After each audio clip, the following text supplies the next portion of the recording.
Buenas tardes, queridos estudiantes. Bueno, vamos a continuar entonces hablando les habla la profesora Andrea Carvajal, para los que no han visto los videos anteriores. Vamos entonces a empezar a hablar de hormona de crecimiento, recordando, como hablamos en el video pasado, que la hormona de crecimiento es una de las hormonas producidas por la hipófisis y que se encuentra regulada por el hipotálamo, y obviamente ya vamos a ver algunas otras situaciones que pueden generar cambios en la secreción de la hormona de crecimiento.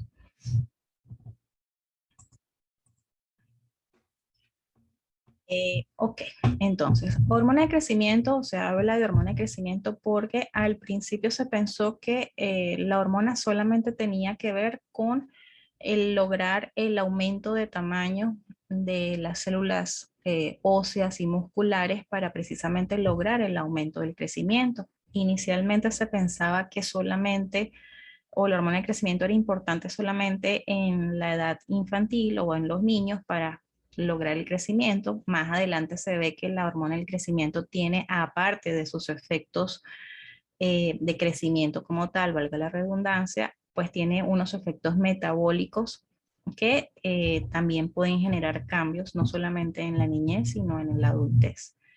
Entonces, bueno, la hormona de crecimiento se quedó con el nombre simplemente de hormona de crecimiento. Lo vamos a identificar con las siglas GH. Siempre que hablemos de GH, estamos hablando de hormona de crecimiento por sus siglas en inglés, de Growth Hormone. Se le conoce como hormona también somatotropa o somatropina. Tiene un efecto directo prácticamente sobre todos los tejidos del organismo. Es capaz o tiene receptores en prácticamente todos los tejidos del organismo y es capaz de hacer o generar un aumento de crecimiento de cualquier tipo celular. Es una hormona proteica, es decir, que es hidrosoluble, tiene 191 aminoácidos. Aquí podemos ver la cadena completa de aminoácidos. Tiene una semivida de 20 minutos aproximadamente, lo que hace que sea, aparte de por su semivida, pues por su patrón de secreción, hace difícil que pueda ser medida o que podamos lograr usarla en mediciones de laboratorio para hacer diagnósticos como tal. Usualmente cuando se hacen mediciones de hormona del crecimiento siempre va a ser bajo algún tipo de estímulo, o sea, no tiene importancia clínica o relevancia hacer una hormona del crecimiento sola sin haber hecho algún tipo de estimulación, porque su semivida es corta y por lo tanto se utilizan otros factores derivados de la GH, en este caso que su hormona secundaria, que sería el IGF-1, que tiene una sobrevida más larga y me puede orientar hacia cómo sería o cómo está la producción de hormona del crecimiento. Entonces, la hormona del crecimiento está controlada por el hipotálamo, ya que el hipotálamo va a generar dos factores o dos hormonas, una que tiene un efecto estimulante sobre la hipófisis anterior y otra que tiene un efecto inhibitorio. En este caso tenemos la hormona liberadora de hormona del crecimiento o GHRH de 44 aminoácidos, también es una hormona proteica, y la hormona inhibidora de la hormona del crecimiento, que la van a conseguir con el nombre de somatostatina. Algunas veces también la pueden conseguir con sus siglas HIGH, pero usualmente pues es más común ubicarlo con el nombre de somatostatina, que sería o tendría un efecto inhibidor. Entonces, el hipotálamo va a secretar o GHRH o somatostatina dependiendo de la información que provenga del sistema nervioso, y este GHRH va a estimular la producción por las células somatotropas de hormona de crecimiento. Esta hormona de crecimiento se va a producir en el lóbulo anterior y bueno, va a ejercer sus efectos, que de los cuales ya vamos a hablar más adelante. Quiero detenerme aquí simplemente para recordarles que esta es una de las pocas hormonas que tienen un control doble por el hipotálamo, es decir, tienen un control o un efecto negativo y tienen un efecto positivo. Y a su vez, estos factores pues están regulados por otras hormonas periféricas que pueden generar un efecto positivo para su secreción. Por ejemplo, en el GHRH, si hay un aumento de hormonas sexuales, va a aumentar la producción de hormona de crecimiento. Si hay un aumento de grelina, va a producir aumento o liberación de esta hormona. Y algunas sustancias neurotransmisoras pues también pueden generar aumento de la producción. La somatostatina, por ejemplo, está estimulada por glucocorticoides, por la glucosa. Si hay un aumento de glucosa en sangre, esto genera una producción de somatostatina y disminuye la producción de hormona del crecimiento. Entonces, cada uno de estos factores, pues a su vez, vienen regulados por otros factores. A su vez, la somatostatina está directamente relacionada con algunos factores neurotransmisores y hormonas del sistema digestivo. Entonces, básicamente, tenemos muchos factores implicados allí. Pero lo que quiero que quede realmente claro es que vamos a tener entonces dos hormonas con efectos contrarios para lograr el mismo fin, que es la producción de hormona del crecimiento.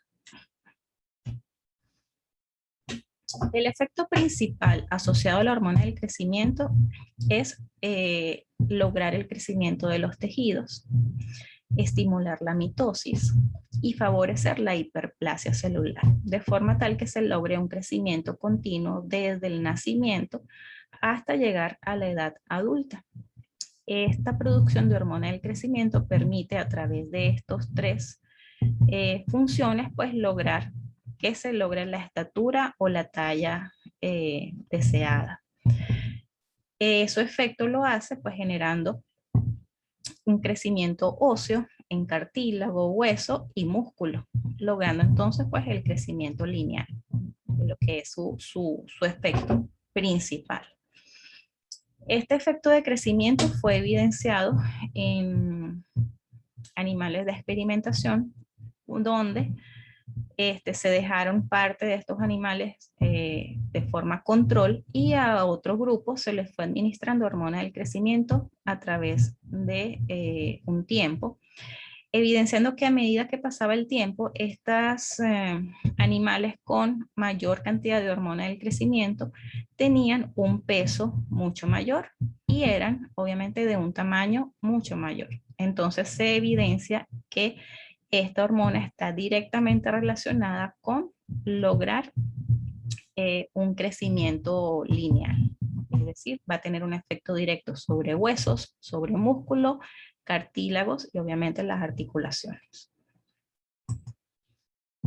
Ahora, el control hipotalámico, vuelvo y lo repito, tenemos entonces dos factores hipotalámicos. Uno inhibidor, que va a ser la somatostatina, que fíjense que aquí en esta literatura lo representan como GH y H.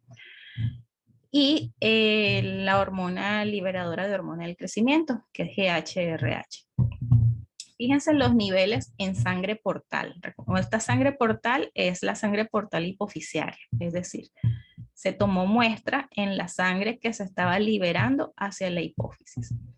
Fíjense que en el momento en que tenemos aquí abajo, perdón, los niveles en sangre periférica de hormona de crecimiento. O sea, esto es a nivel hipoficiario o entre el hipotálamo y la hipófisis, y esto es a nivel periférico, es decir, en la sangre. Vemos cómo si se libera, cuando tenemos niveles altos de somatostatina, los niveles de GHRH son bajos y obviamente los niveles de hormona del crecimiento son bajos. Mientras que cuando la somatostatina disminuye, aumenta la liberación de hormona liberadora de hormona del crecimiento y la hormona del crecimiento aumenta. Y esto es lo que se evidencia de en cuanto a la producción. Entonces, esta producción de hormona del crecimiento, fíjense que no es continua, no hay una producción continua de hormona del crecimiento, sino que esta secreción se va a dar por pulsos y los pulsos van a depender de la relación que exista entre la producción de somatostatina y GHRH a nivel hipotalámico. Estos pulsos van a tener o se van a caracterizar porque va a haber un patrón de producción de hormona del crecimiento que va a depender por diferentes factores. Primero, el ciclo sueño-vigilia. Usualmente durante el día, si no tomamos en cuenta este efecto del ejercicio, durante el día la secreción de hormona del crecimiento es pulsátil, pero de forma regular. Sin embargo, a medida que va llegando la noche, esta hormona de crecimiento va aumentando cada vez más y va a haber un aumento importante de la producción o del pulso de hormona del crecimiento durante el sueño. Cuando la persona o el niño, o en general todos, entramos en un sueño profundo, ese sueño profundo genera un aumento de la producción de GHRH y disminución de somatostatina, logrando entonces un pulso o una gran secreción de hormona del crecimiento hacia el sistema. Y esto es algo muy característico. No sé si recuerdan, si todavía existe ese comercial de pañales en donde decía, tu hijo crece mientras duerme. Cómprale los pañales, no me acuerdo qué era, Pampers o X. Entonces, esa frase de que tu hijo crece mientras duerme, pues tiene su base en esta situación. Cuando la persona está en un sueño profundo, en este caso los niños están en sueño profundo, es cuando producen mayor cantidad de hormona del crecimiento y obviamente pues van a tener un mayor estímulo para lograr el crecimiento. Se ha visto en estudios, por ejemplo, en los niños que han estado sometidos durante guerras o situaciones difíciles en donde no han logrado por un gran periodo de tiempo, años, por ejemplo, un buen descanso nocturno, o aquellos niños que tienen algunas enfermedades crónicas que no logran un buen descanso nocturno, se ve un poco retrasado su perfil de crecimiento debido a esto. Entonces, de allí la importancia de mantener los ciclos sueño-vigilia de una forma regular. Aparte del ciclo sueño-vigilia, otra de las situaciones que pueden o están relacionadas con un aumento en la secreción de hormona del crecimiento es el ejercicio. El ejercicio o el ejercicio físico como tal, entre más fuerte sea el ejercicio, pues tiene o genera una mayor producción de hormona del crecimiento. Entonces, por eso usualmente el deportista, sobre todo que hace ejercicio cardiovascular, está relacionado en que tiene una mayor producción de hormona del crecimiento. Y esto tiene que ver, ¿por qué? Porque recuerden que la hormona, el músculo, si se hace ejercicio, necesita hipertrofiarse para poder mantener el ritmo del ejercicio. Y es necesario entonces que haya una cantidad suficiente de hormona del crecimiento para producir el músculo necesario para mantener la actividad física que se está realizando. Entonces, bueno, aquí tenemos uno de los dos principales patrones que pueden afectar la producción de hormona del crecimiento, que sería el sueño y el ejercicio. Otra característica de la secreción de la hormona del crecimiento es que va a variar según la edad. Fíjense aquí, tenemos la secreción de hormona del crecimiento en niños de 5 a 10 años, en adolescentes de 15 a 20 años. Fíjense, la diferencia de secreción obviamente aquí es alta, pero en los adolescentes es mucho más alta, que es cuando se da el estirón de la adolescencia. Pero fíjense qué pasa luego cuando somos adultos jóvenes. Cuando somos adultos jóvenes, esta secreción pasa, o sea, disminuye aproximadamente un 75%. Entonces pasamos de producir una gran cantidad de hormona de crecimiento durante la adolescencia y posteriormente vamos cada vez produciendo menos a medida que va pasando el tiempo. Esto es ¿por qué? Porque durante la adolescencia se logra el crecimiento máximo o el pico máximo de crecimiento en cuanto a altura y en cuanto al tamaño muscular, óseo y como tal, el crecimiento lineal se logra al final de la adolescencia. Posterior a eso, pues no hay un crecimiento importante y por lo tanto la hormona del crecimiento pues tiende a disminuir de forma fisiológica. Esto no es una patología, no es una alteración, simplemente que fisiológicamente pues los adultos necesitamos menos cantidad de hormona del crecimiento precisamente porque ya no estamos en crecimiento, sino que llegamos a un punto en donde nuestro crecimiento se estabiliza. Por lo tanto, pues sigue siendo pulsátil, pero en menor cantidad durante la adultez. Ahora, la hormona del crecimiento también está relacionada, aparte del crecimiento, por ejercer algunos efectos metabólicos. Algunos de ellos obviamente directamente relacionados para favorecer el crecimiento o función principal. Y por lo tanto, tenemos que hablar de ellos, ¿no? Dentro de los efectos metabólicos de la hormona del crecimiento, primero tenemos que va a generar un aumento en la síntesis proteica de todas las células. Esto tiene sentido pues si estamos hablando que va a generar aumento de crecimiento, pues es normal que tenga un aumento de síntesis proteica de todas las células, lo cual va a permitir la hipertrofia y la hiperplasia celular. Facilita el transporte de aminoácidos, aumenta la traducción de ARN para la síntesis proteica, aumenta la transcripción nuclear de ADN para formar ARN y disminuye el catabolismo de las proteínas y aminoácidos. Favorece la movilización de ácidos grasos del tejido adiposo y potencia el uso de estos como fuente de energía. Más allá del uso de la glucosa, favorece la utilización de los ácidos grasos como fuente de energía. Otro de sus efectos, disminuye la cantidad de glucosa utilizada en todo el organismo. Genera este efecto, pues genera un poquito de resistencia a la insulina. Genera entonces una disminución de la captación de glucosa en los tejidos, aumenta la secreción de insulina y aumenta la producción hepática de glucosa. Es por eso que se habla de que la hormona del crecimiento tiene un efecto diabetógeno. Diabetógeno, ¿por qué? Porque tiene cierta capacidad de generar, obviamente, resistencia a la insulina. Y lograr un funcionamiento adecuado de la hormona del crecimiento va de la mano con un buen funcionamiento de la insulina.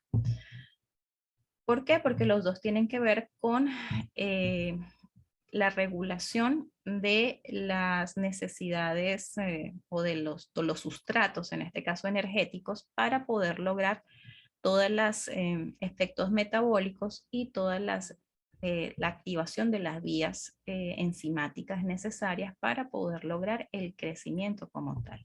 Y dentro de estos factores, pues tenemos el efecto de que aumenta la producción de glucosa, sin embargo, favorece más el gasto lipídico que el de glucosa como tal. Aquí tenemos un resumen más o menos de los factores de los que acabamos de hablar. Tenemos que por la hipotálamo, entonces tener claro que se produce la hormona liberadora de hormona de crecimiento y la hormona inhibidora que sería la somatostatina. Esta hormona liberadora lleva la señal o se genera y se pasa a través del sistema porta hipoficiario hacia la adenohipófisis y esta genera entonces la liberación de hormona de crecimiento. Esta hormona de crecimiento, como ya lo explicamos anteriormente, va a tener un efecto a nivel del adipocito, estimulando la salida o el gasto lipídico o la lipólisis para utilizarlos como fuente de energía. Tiene efectos obviamente sobre el crecimiento y para esto necesita aumentar la captación de aminoácidos, el transporte de aminoácidos para poder formar proteínas y aumenta la proliferación celular y reduce la apoptosis. Sus puntos o sus tejidos diana de la hormona del crecimiento van a ser principalmente, ya les dije que todas las células tienen receptores para hormona del crecimiento, pero sus Para el efecto del crecimiento como tal, pues sus células dianas serían las células óseas, las musculares, sistema nervioso y el sistema inmune. Y también, por otro lado, pues dentro de este mismo efecto de lograr el crecimiento, vamos a tener el efecto diabetogénico, donde la GH estimula la producción de glucosa por el hígado y aumenta el transporte de glucosa, pero no su utilización. Por lo tanto, aumenta la cantidad de glucosa que está en sangre, generando una resistencia a la insulina, a pesar de que aumenta la insulina. Bueno, algo que me falta explicar, obviamente, de aquí, bueno, este mismo efecto pues va a tener efectos importantes para lograr el crecimiento. Ahora, esta hormona del crecimiento, al principio, cuando se empezó a investigar, se pensaba que trabajaba sola, es decir, la hormona del crecimiento llegaba y hacía su efecto directamente sobre el hueso, sobre el músculo. Sin embargo, a medida que se fueron haciendo las investigaciones, se dieron cuenta que habían otros factores que se les llamó factores de crecimiento pseudoinsulínicos. Se les llamó en general somatomedinas. Y se les pone el nombre de pseudoinsulínicos porque tienen unas cadenas que son muy parecidas estructuralmente a la insulina. Por eso al principio se pensaba que era insulina, pero luego se derivó, se supo que era un factor diferente. Estas son pequeñas proteínas que son formadas en el hígado bajo el estímulo de la hormona del crecimiento. Entonces, fíjense que aquí podemos establecer que el hígado no es normalmente catalogado como un órgano endocrino, sin embargo, produce hormonas, ¿ok?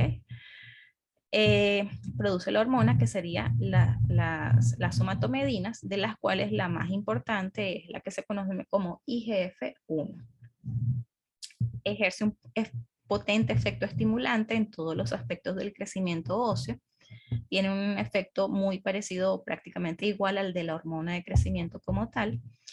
Tiene efectos también que pueden ser parecidos a la insulina, por eso también se le cataloga como pseudoinsulínicos. Y existen al menos 4 tipos, pero la más importante es la IGF-1. Entonces, se genera la hormona del crecimiento. La hormona del crecimiento va a generar un aumento de la lipólisis, un aumento de la gluconeogénesis por el hígado. Y a su vez, la producción de insulina por el páncreas y el IGF-1 va a tener que ver con alguno de estos efectos. En este caso, la insulina que se produce en el páncreas va a disminuir la gluconeogénesis, es decir, es antagonista a la hormona del crecimiento. Disminuye la lipólisis y aumenta el transporte de glucosa en el músculo. El IGF-1, que produce por el estímulo de la hormona del crecimiento, tiene un efecto de disminuir la gluconeogénesis en el riñón, aumenta el transporte de glucosa en el músculo. Entonces, algunos de los efectos son muy parecidos a los que puede generar la insulina, sin embargo, no son totalmente iguales.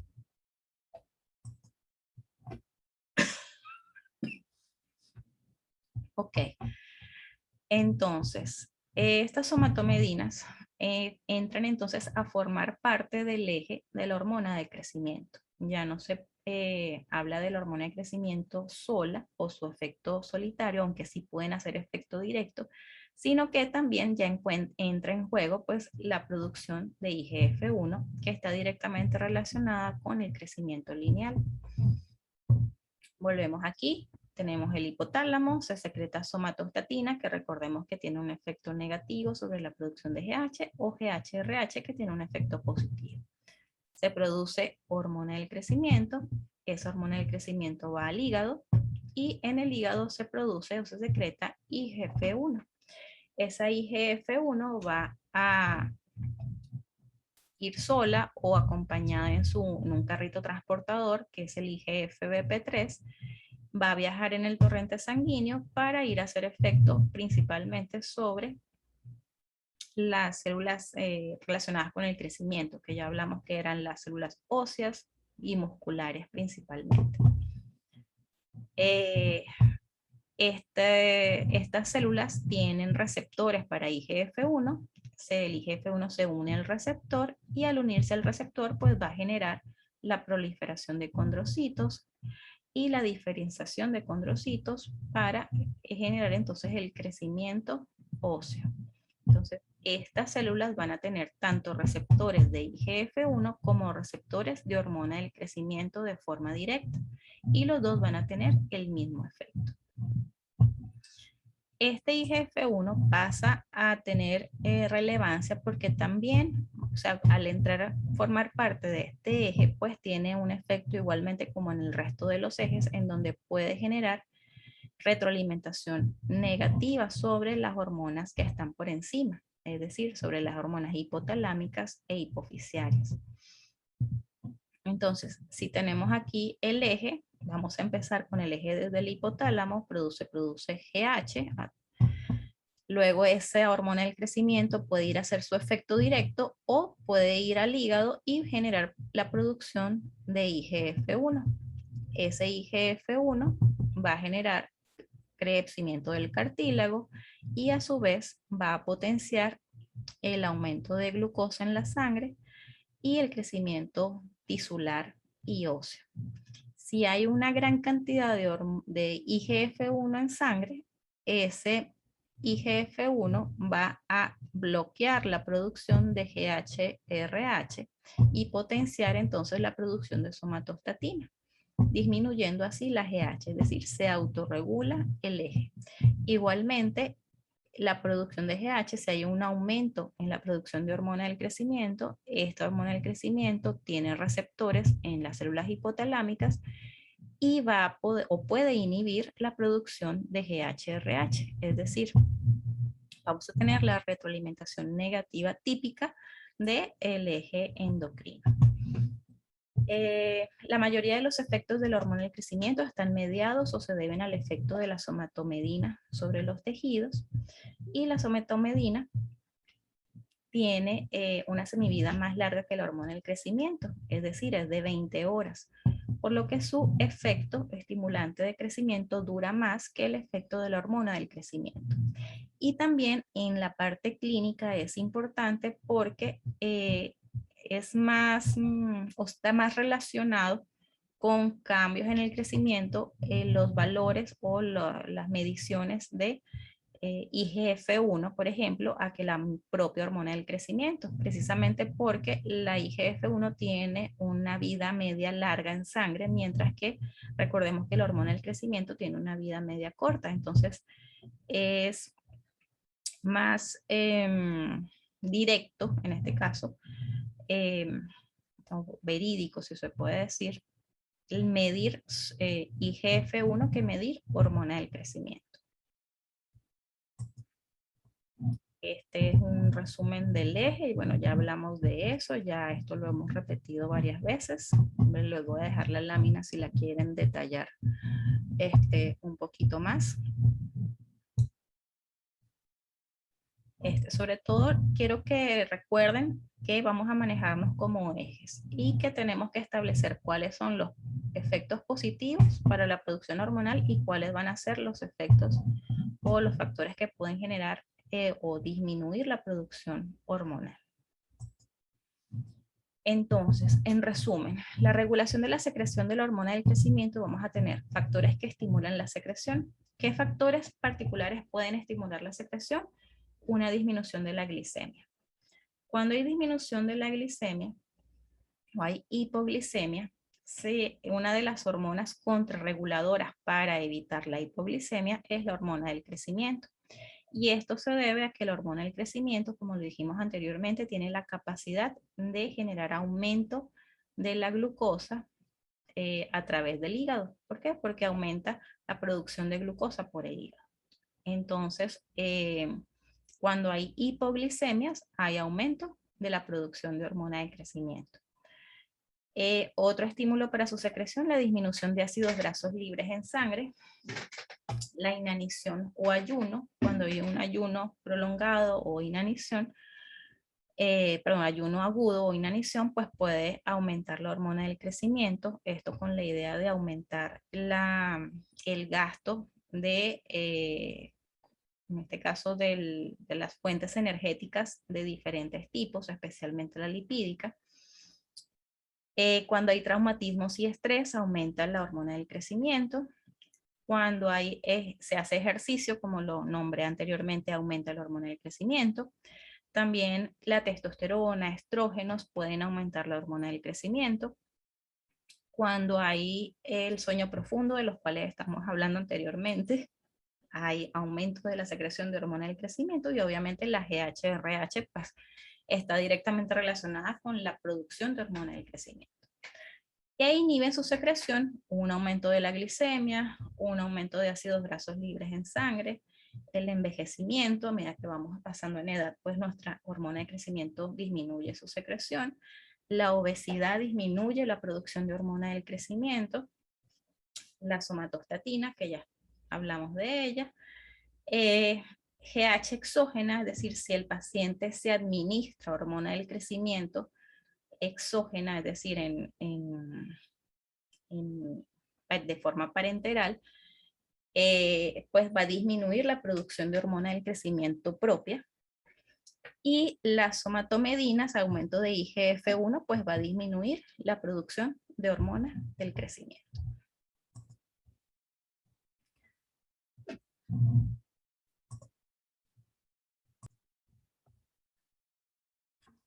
Entonces, bueno, estamos en fisiología y obviamente sabemos que tenemos que analizar las partes fisiológicas, sin embargo, quise ponerles aquí o darles una breve introducción a lo que serían las patologías derivadas de la producción excesiva o el déficit de hormona de crecimiento, simplemente para ver su utilidad más adelante y bueno, poder establecer o ir haciendo las relaciones necesarias para poder interpretar cualquier tipo de cambio que podamos ver en cuanto al crecimiento.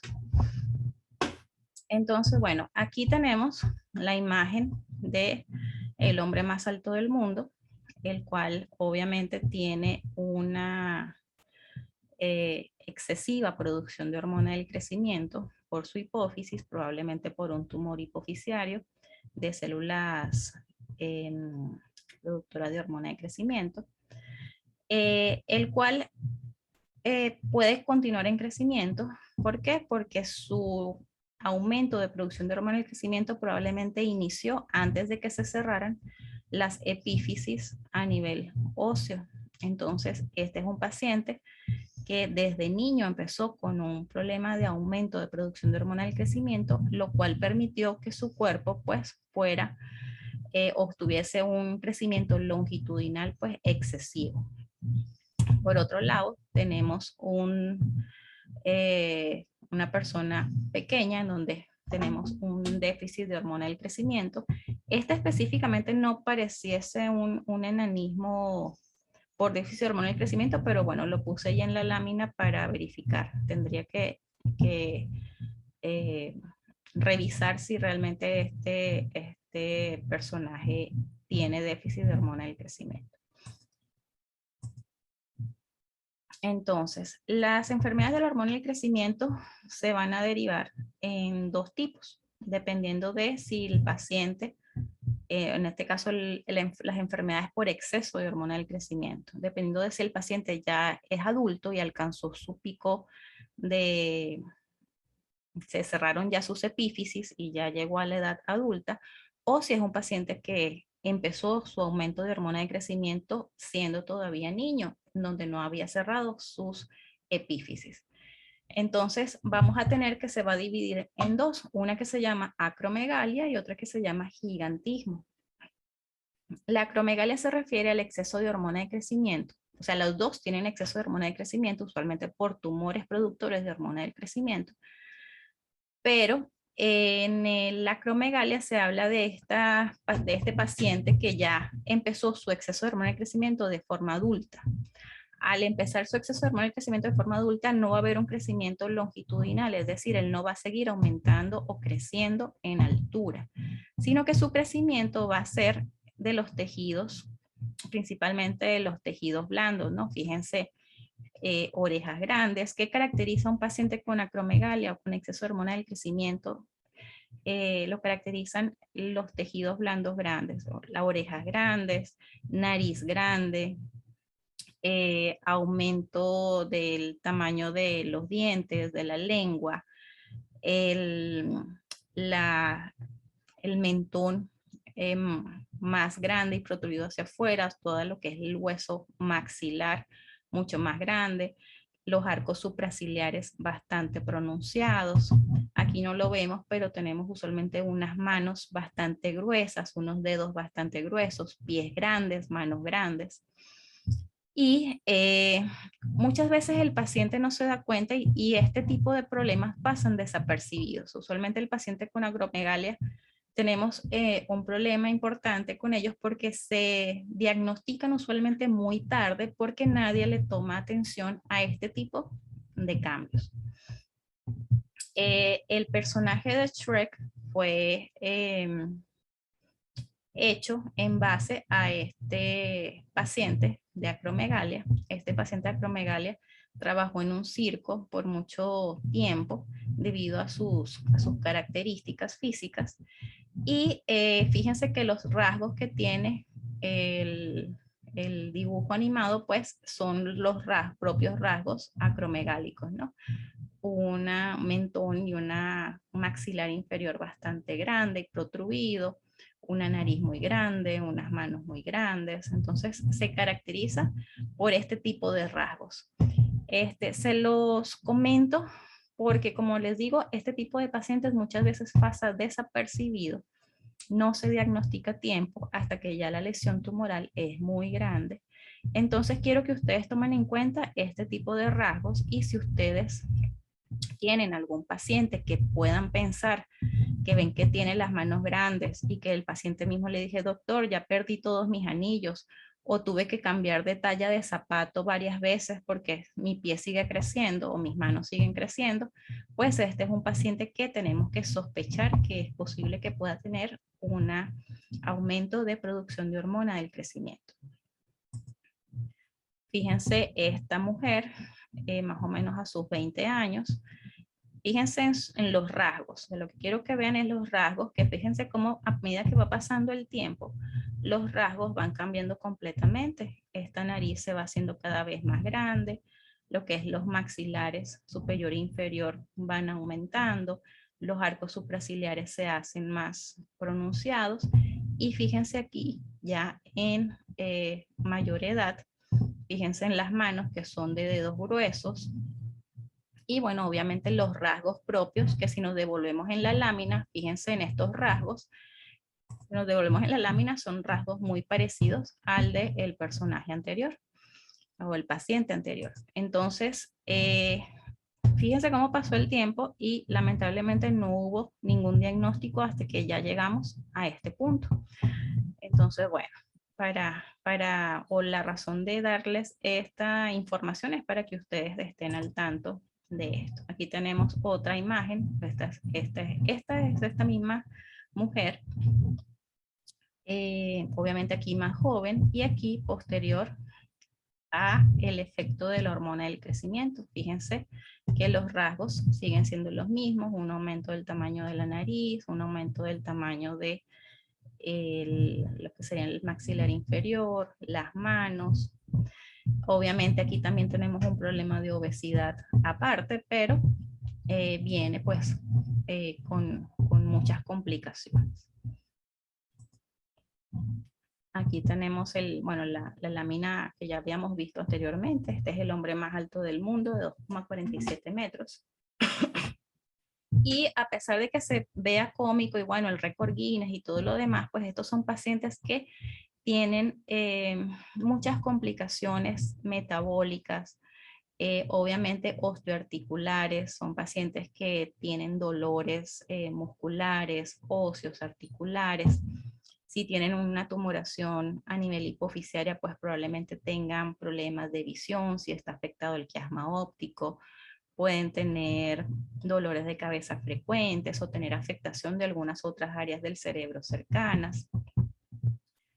Ese mismo aumento de hormona del crecimiento genera aumento de todos los órganos internos, especialmente el corazón, pueden generar una hipertrofia del corazón y bueno, caer posteriormente en una insuficiencia cardíaca. Entonces, bueno, básicamente no es simplemente verlo desde el punto de vista jocoso de que, bueno, es el más grande de todo el mundo, sino las complicaciones que puede derivar este aumento de hormona del crecimiento. Y bueno, en base a esto, nosotros en Aragua tenemos este chico, se llama Jason Rodríguez, lo pueden seguir por el Twitter. Este chico es el tercer hombre más alto del mundo, vive en Linares, Alcántara, y tiene los pies más grandes del mundo. Sin embargo, este chico, pues por nuestra misma situación Venezuela, pues no tiene el acceso a las medicinas que anteriormente se daban a través del Seguro Social. No tiene el acceso a la medicina para poder disminuir o evitar seguir con las complicaciones derivadas de este problema. Y bueno, les dejo simplemente aquí la información y el GoFundMe si alguien puede ayudar. Entonces, en base a esto, fíjense, este chico necesita obviamente la medicina. Si nosotros vemos desde el punto de vista fisiológico lo que ya hemos hablado en esta clase, si el problema de él es un exceso en la producción de hormona del crecimiento, yo tengo que darle algún medicamento o alguna sustancia que pueda inhibir la producción de hormona del crecimiento. ¿Qué puede inhibir la hormona del crecimiento? La somatostatina, que es lo que vimos anteriormente. Las medicinas que se utilizan para el tratamiento de la acromegalia y del gigantismo, como es este caso, son sustancias que son análogas a la somatostatina, es decir, son sustancias que son muy parecidas a la somatostatina y tienen ese mismo efecto. En este caso, el medicamento se llama Octreotide y son medicamentos que son de muy alto costo. Cada ampolla puede costar aproximadamente unos 200 a 400 dólares. Y es por esto que, bueno, es para los pacientes, aunque son pocos los pacientes que sufren de este tipo de problemas, pues para los pacientes se vuelve cuesta arriba el poder costear su tratamiento. Entonces, bueno, simplemente lo dejo allí para crear conciencia sobre esta enfermedad y que ustedes la tomen en cuenta. Aunque son pocos los pacientes, pero a los pocos pues genera una afectación de su vida bastante importante. Por otro lado, vamos a tener déficit de hormona del crecimiento también. En este caso se genera lo que se llama un enanismo hipoficiario. El enanismo hipoficiario se caracteriza porque es un enanismo que es simétrico, es decir, igual no hay crecimiento de forma general, ni de brazos, ni de tronco, ni de extremidades. A diferencia del enanismo, por ejemplo, acondroplásico. En el enanismo acondroplásico hay una disminución en el crecimiento de las extremidades, pero el tronco y la cabeza crecen de forma normal. Entonces, en ese caso, el problema ya es genético, mientras que en este caso es un problema hormonal. Este es el típico niño que a medida que va yendo a su control de niño sano, se ve que no aumenta en talla. Entonces, cuando ya eso genera una alerta en el pediatra, donde ve que hay un estancamiento en el crecimiento de este niño, pues lo manda al endocrino pediatra para estudiar cuál pudiese ser el factor de que no siga su crecimiento normal. Una de esas causas pudiese ser un déficit de hormona del crecimiento. Entonces, bueno, hasta aquí vamos a llegar con la hormona del crecimiento. Vamos entonces a continuar hablando de algunas otras hormonas de forma rápida, hormonas hipoficiarias, que nos tocaría evaluar, ¿no? Entonces, tenemos también, dentro de las hormonas que vamos a hablar hoy de forma rápida, sería hormonas neurohipofisiarias. Las hormonas neurohipofisiarias son las que se producen por la neurohipófisis Son hormonas que, como les dije anteriormente, no son secretadas por un tejido glandular hipofisiario, son secretadas por neuronas hipofisiarias, pero que son liberadas a nivel de la hipófisis posterior. Estas hormonas son la ADH y la oxitocina. La ADH y la oxitocina se producen en el núcleo paraventricular y en el núcleo supraóptico. Estas neuronas producen la hormona en su cuerpo celular y luego de que son producidas en el cuerpo celular viajan a través del axón hasta llegar directamente a la hipófisis posterior. Allí dendritas liberan estos factores o estas hormonas y de allí pues se liberan hacia la sangre. Entonces aquí tenemos, la hormona se sintetiza y empaqueta en el cuerpo celular de la neurona, es transportada a lo largo del axón. Las vesículas que contienen la hormona se almacenan en la neurohipófisis y de allí son secretadas hacia la sangre. Vamos a empezar por la ADH. La ADH es la hormona antidiurética. Es un polipéptido de 9 aminoácidos. Es una molécula bastante pequeña. Se secreta por las neuronas del núcleo supraóptico. Y su papel principal es la regulación del sistema, mantener la homeostasis, en este caso, de la cantidad de agua o mantener la osmolaridad. La regulación de su secreción se da a través del hipotálamo, el cual por medio de los osmorreceptores que estimulan la actividad del núcleo supraóptico y vigilan la osmolaridad del extracelular. Entonces, cuando hay un cambio en la osmolaridad extracelular, esta hormona puede aumentar o disminuir dependiendo de ese cambio. La función fisiológica es reducir la excreción renal de agua, aumentando la permeabilidad de los túbulos colectores y de esta forma absorber agua. Y también tiene una función vasoconstrictora. Entonces, fíjense, si tenemos un cambio en los osmorreceptores por cualquiera de estas situaciones, pueden generar una estimulación o una inhibición de la producción de ADH. ADH también la vamos a conseguir como vasopresina. Cuando hablo de vasopresina estoy hablando de ADH u hormona antidiurética. ADH es por sus siglas en inglés. Entonces,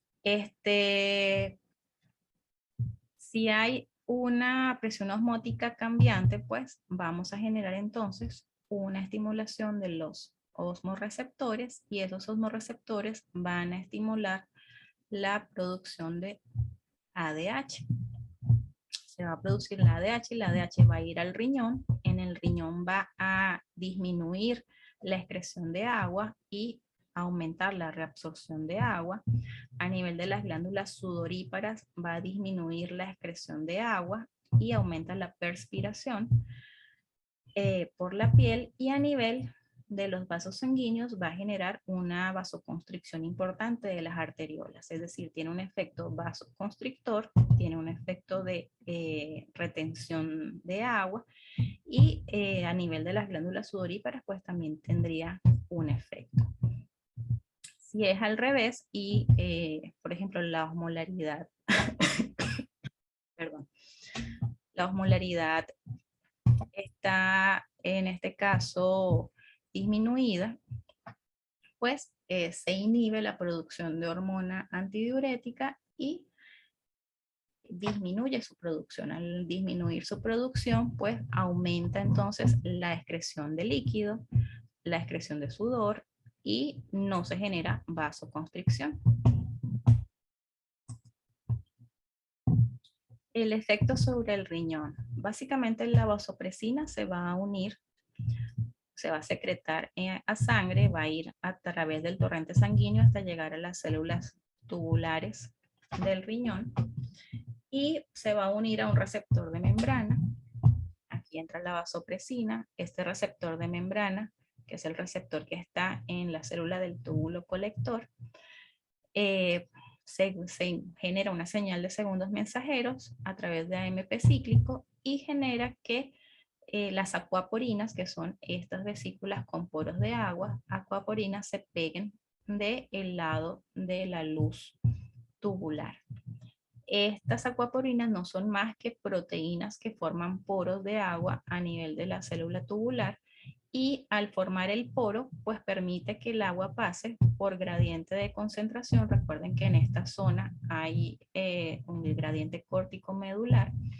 Por ese mismo efecto de gradiente de concentración, pues pasa agua hacia el intersticio y posteriormente hacia la sangre, permitiendo entonces la absorción de agua por ósmosis. Entonces, este sería básicamente el efecto de la ADH. Por eso se llama hormona antidiurética, porque disminuye la diuresis por el riñón. Tenemos algunos estímulos para su secreción. Dentro de esos estímulos tenemos el aumento de osmolaridad, la disminución de la presión sanguínea, la hipovolemia, el dolor, el estrés emocional y la fiebre. Entonces, dentro de los estímulos más importantes para la secreción del ADH tenemos el aumento de la osmolaridad y la disminución de la presión. Estos otros también generan aumento en la producción de ADH, pero generan un efecto de menos producción, en menor proporción, perdón, de la que puede generar un aumento de osmolaridad o la disminución de la presión.